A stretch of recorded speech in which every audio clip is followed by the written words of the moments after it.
Hi friends, I am Sunit Sangai from ब्रेनबिस investment और आज हम कॉपी करेंगे म्यूचुअल फंड्स को और देखेंगे किस तरीके से हम एक स्मार्ट बास्केट ऑफ स्टॉक्स बना सकते हैं जो आपको म्यूचुअल फंड जैसे नहीं, म्यूचुअल फंड से बेटर रिटर्न्स दे सकते हैं। जो टॉप परफॉर्मिंग म्यूचुअल फंड्स है उन्हीं के स्टॉक्स के बेसिस पे हम अपना पोर्टफोलियो बनाएंगे और उसके बाद हम एक्चुअली उन्हीं से बेटर परफॉर्म करेंगे। उस तरीके की स्ट्रेटेजी है जिसमें हम दो फंड मैनेजर की ग्रीन सिग्नल को मानते हुए स्टॉक्स का एक बास्केट बनाएंगे और उसके बाद फर्दर अपने कुछ फाइनेंशियल पैरामीटर्स से चीजों को फिल्टर आउट करेंगे एंड पिक करेंगे टॉप 10 स्टॉक्स जिसमें आपको निवेश करने का सोचना चाहिए। तो यहाँ पे हम सबसे पहले पुरानी डेटा को देखेंगे किस तरीके की परफॉर्मेंस रहे और उसके बाद अभी करेंटली रीबैलेंस करेंगे तो किस तरीके के स्टॉक्स पिक होंगे। डिटेल लेवल पे समझते हैं। तो सबसे पहले हम ये पुराना वाला वीडियो समझ लेते हैं। सेम स्ट्रेटेजी जो है 19 फरवरी 2021 ऑलमोस्ट आज से 15 मंथ्स पहले ये वीडियो पब्लिश किया था। तो वहां पे हमने सेम स्ट्रेटेजी डिस्कस करी थी और उस टाइम पे जो मिड कैप कैटेगरी के अंदर टॉप 10 स्टॉक्स है इस स्ट्रेटेजी की सबसे वो डिस्कस किया था। यहाँ पे मैं थोड़ा सा स्ट्रेटेजी का बता देता हूँ आपको। तो ये बेसिकली जो मिड कैप के टॉप म्यूचुअल फंड्स होते हैं, चाहे वो UTI Nifty mid cap 150 quality 50 index है जो रिसेंटली लॉन्च हुआ था, इसके अलावा Invesco India mid cap, PGI mid cap opportunities, axis mid cap fund और निप्पॉन इंडिया ग्रोथ फंड। तो ये 5 मिड कैप कैटेगरी सबसे अच्छे परफॉर्मिंग फंड्स है। तो इनमें से जो कॉमन स्टॉक्स है एटलीस्ट 2 म्यूचुअल फंड में स्टॉक होना चाहिए। इस हिसाब से हम स्टॉक्स को पिक करते हैं और उसके बाद फर्दर कुछ फाइनेंशियल पैरामीटर्स की सबसे उसमें से चीजों को रिफाइन करते हैं। बट नेवरदलेस ये मोटा मोटा स्ट्रेटेजी हो जाता है। तो इस स्ट्रेटेजी के हिसाब से जो हमने ऑलमोस्ट 15 मंथ्स पहले वीडियो बनाया था ये वाला, तो ये वीडियो के हिसाब से अगर हम परफॉर्मेंस देख लेते हैं पहले, उस टाइम पे हमने जो स्टॉक्स डिस्कस किए थे, एक तो हमारे ऑलमोस्ट 15 स्टॉक्स थे विदाउट वैल्यूएशन को फैक्टर रखते हुए। तो Mphasis, Whirlpool, Mindtree, Ipca Labs, Gujarat Gas, Alembic Pharma, Atul, Dixon, Coforge, Gujarat State Petronet, Land Pharma, about India, Honeywell and Jubilant Foods. तो इसके रिटर्न्स ऑलमोस्ट 14.5% थे। बट वहीं अगर हमने ये पूरे के पूरे स्टॉक्स को नहीं लेके टॉप 10 स्टॉक्स लिया होता बेस्ड ऑन लोअर वैल्यूएशन, जो वैल्यूएशन हमने उसके लिए पी रेशियो कंसीडर किया है यहाँ पे, तो पी रेशियो के हिसाब से भी अगर हम कंसीडर करते तो आप देखोगे कि जो रिटर्न 14.5% थे वो ऑलमोस्ट 18.5% होते हैं। तो ऑलमोस्ट 4% एक्स्ट्रा अल्फा देता है अगर आप वैल्यूएशन को कंसीडर कर लेते हो। और यही सेम चीज हमने जब ये सेम स्ट्रेटेजी को पिछले वाले वीडियो में स्मॉल कैप कैटेगरी के अंदर भी अप्लाई किया था तो देखा तो ऑलमोस्ट 4% बेटर अल्फा जनरेट होता है। तो इससे ये चीज जरूर समझ में आ जाती है कि आपको वैल्यूएशन का फैक्टर जो है डेफिनेटली लेना चाहिए। आपका जो भी फाइनली रिजल्ट आता है उस पर वैल्यूएशन का फैक्टर लगा के आपको टॉप 10 स्टॉक्स लेने चाहिए। ये तो चीज क्लियर हो जाती है। अब आ जाते हैं मिड कैप कैटेगरी के जो टॉप परफॉर्मिंग फंड्स है, axis mid cap, Invesco India और निप्पॉन इंडिया, इन तीनों ने सेम टेन्योर में यानी 19 फरवरी 2021 से 13 मई 2022 ये सेम फेज में अगर आप रिटर्न देखो 12.8%, 10.9 एंड 20.1%। और वहीं जो हमारे टॉप 10 स्टॉक्स आते हैं दैट इज ऑलमोस्ट 18.3%। तो जस्ट गिव्स यू आइडिया कि इस तरीके की स्ट्रेटेजी है ये। This is one thing. Definitely इसके अंदर हमने इसको रीबैलेंस नहीं किया एवरी क्वार्टर, जिससे हमारा एक्चुअली परफॉर्मेंस जो काफी कम निकल के आया। I just give you one example. यहाँ पे हमने एम्फेसिस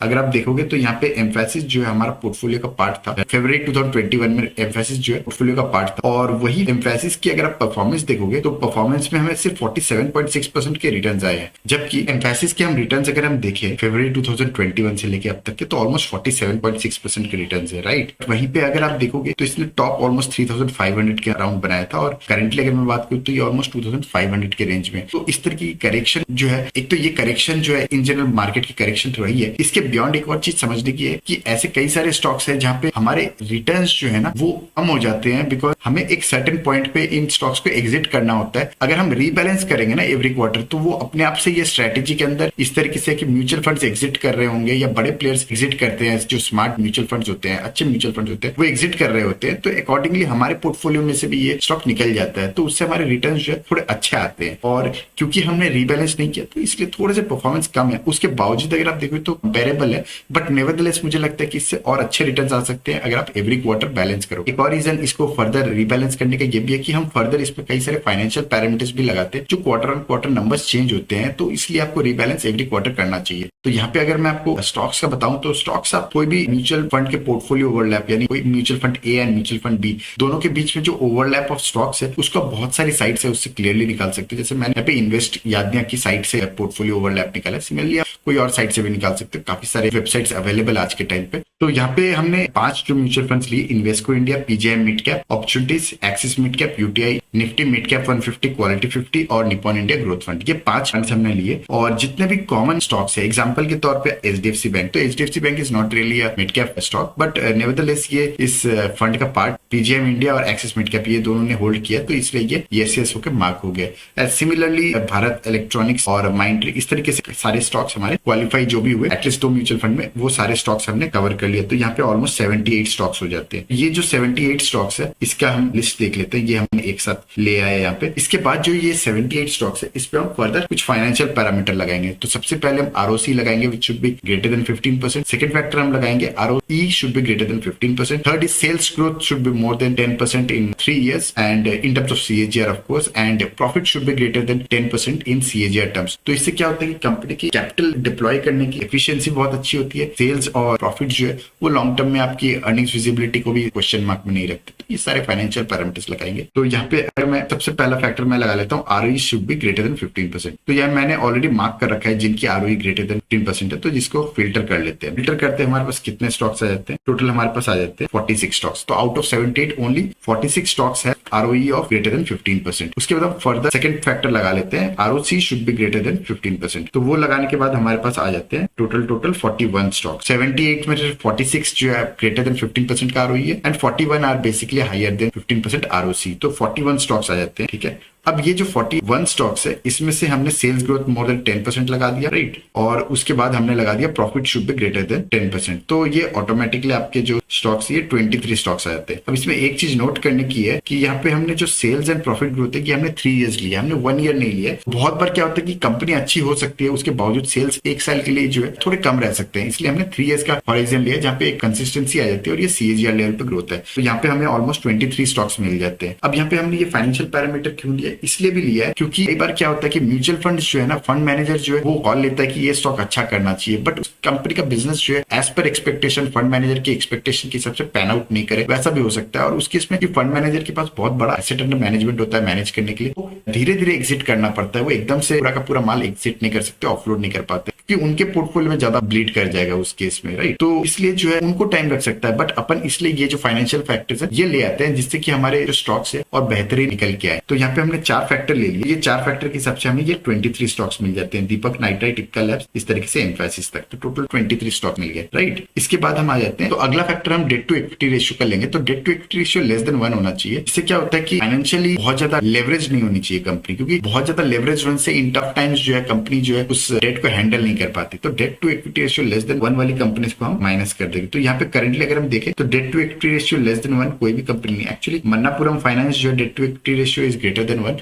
बट ये फाइनेंस सेक्टर की कंपनी है, आपको समझना पड़ेगी। फाइनेंस की कंपनी लाइक मन्नापुरम फाइनेंस की बात करें तो जो पैसा इन्होंने रेस किया है फर्दर लेंडिंग के लिए, तो वो पैसा इनके लिए डेट है, राइट। बट वो पैसा अगर वो रेज नहीं करेंगे तो फर्दर लेंडिंग कैसे करेंगे। तो एनबीएफसी, बैंक्स, इस तरीके की फाइनेंशियल इंस्टीट्यूशन के केस में हम डेट टू इक्विटी रेशियो को इंपॉर्टेंस नहीं देते, तो इसलिए दिस विल बी एक्सेप्टेड। तो टोटल हमारे पास 23 स्टॉक्स आ जाते हैं, राइट। तो ये जो 23 स्टॉक्स है ये basically ROC and ROE greater than 15%, sales growth and profit growth in 3 years in terms of CAGR greater than 10% and debt to equity ratio less than 1। तो इस पे Deepak nitrite, Ipca Labs, Gujarat Gas, JB Chemical, Sona, BLW, Dixon Technologies, Manappuram Finance, Alkem Lab, प्रीम Industries, Sumitomo Chemical, Varun Beverage, Astral, Mindtree, Gujarat State Petronet, I think it's repeated, Coromandel international, persistent Systems, Tata Elxsi, Coforge, Bayer Crop Science, Max Financial, Infosys, Ajanta Pharma and Mphasis. तो ये जो almost 22-23 stocks है इसको हम फर्दर पी रेशियो से हम इसको फिल्टर आउट करेंगे। जैसा मैंने पहले स्लाइड में भी आपको दिखाया था कि आप वैल्यूएशन का फैक्टर लगा दोगे और उससे जो टॉप 10 स्टॉक्स है वो पिक कर लोगे ना, तो आपके परफॉर्मेंस जो है वो थोड़े से बेटर आ जाते हैं, आपके 3 से 4%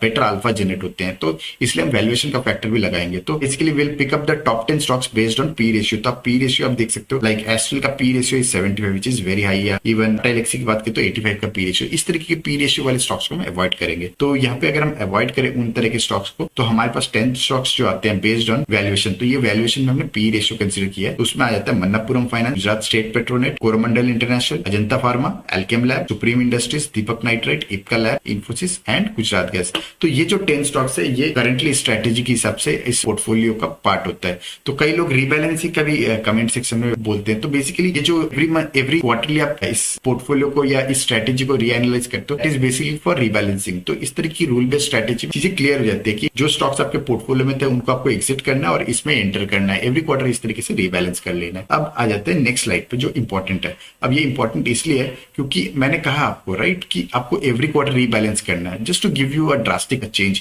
लाइक अगर हम देखें जो हमने 19 फरवरी 2021 को वीडियो बनाया था, तो वहां पे हमारा स्टॉक्स कैसे थे, emphasis, Whirlpool, माइंट्री and all the stocks. तो ये जो 10 स्टॉक्स थे, और करंटली अगर मैं बात करूं जो अभी हमने वीडियो बनाया उसमें कौन से स्टॉक्स पिक हुए, Manappuram, Gujarat State Petronet, Coromandel, Ajanta pharma, Alkem lab, supreme industries, Deepak nitrate, Ipca labs, Infosys and Gujarat gas. तो यहाँ पे हम कॉमन स्टॉक्स देखें तो आउट ऑफ दिस 10 स्टॉक्स आप देख सकते हैं कि सिर्फ 3 स्टॉक्स जो है वो प्रीवियस पोर्टफोलियो का पार्ट था, यानी 70%, यानी 7 आउट ऑफ 10 स्टॉक्स चेंज हो गए। तो इसलिए जो है रीबैलेंसिंग इज वेरी इंपॉर्टेंट। आप एवरी क्वार्टर अगर आप रीबैलेंस करोगे तो आपके रिटर्न्स भी बेटर आते हैं और जो भी इनएफिशिएंट स्टॉक होगा वो अपने आप इस पोर्टफोलियो के बाहर निकल जाता है। उससे ओवरऑल आपके रिटर्न्स जो है ना बेटर निकल के आते हैं। दैट इज व्हाई आई से कि इस तरीके की स्ट्रेटेजी को आपको क्वार्टरली रीबैलेंस करना होता है, क्योंकि सेल्स एंड प्रॉफिट के नंबर्स चेंज होंगे, आरओसी आरओई के नंबर चेंज होंगे, तो ऑटोमेटिकली स्टॉक्स जो अनडिजर्विंग होंगे वो बाहर निकल जाएंगे, जो डिजर्विंग होंगे वो एंटर कर जाएंगे और आपके पोर्टफोलियो के रिटर्न्स बेटर नजर आते हैं। तो ये जो 10 स्टॉक्स हमने डिस्कस किया, दीज आर द 10 स्टॉक्स जिसको आपको निवेश करने का सोचना चाहिए अगर आपको ये स्ट्रेटेजी इंटरेस्टिंग लगती है। And this is a very simple strategy जिसको आप एवरी क्वार्टर रीबैलेंस कर सकते हो।